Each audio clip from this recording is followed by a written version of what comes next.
ተፈሪሕካ ትነብር ምቤትካ ተፈሪሕካ ትነብር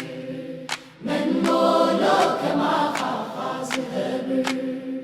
ምቤትካ ተፈሪሕካ ትነብር መንሞሎ ከማኻ ዝህብር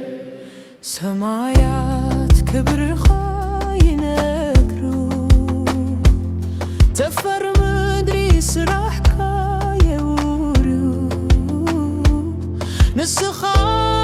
ኣብ የምላኽካ ፈሊጡ ለነ የኽብረካ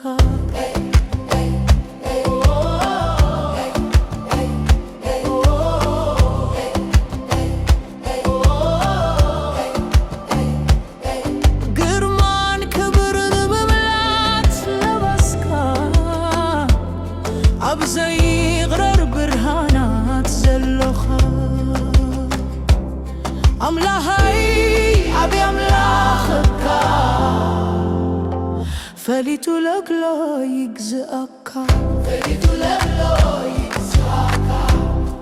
በቤትካ ተፈሪሕካ ትነብር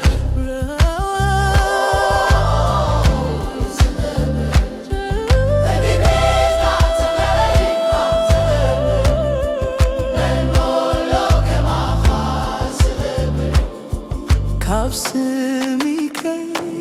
ካብ ስምካ ዝለዓለ ዝበከ የለ ንዓኻ ዝመሰለ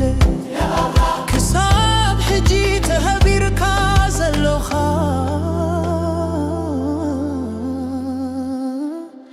ንዘላለም የሎ ዝመስለካ ለሚቱ ለህላ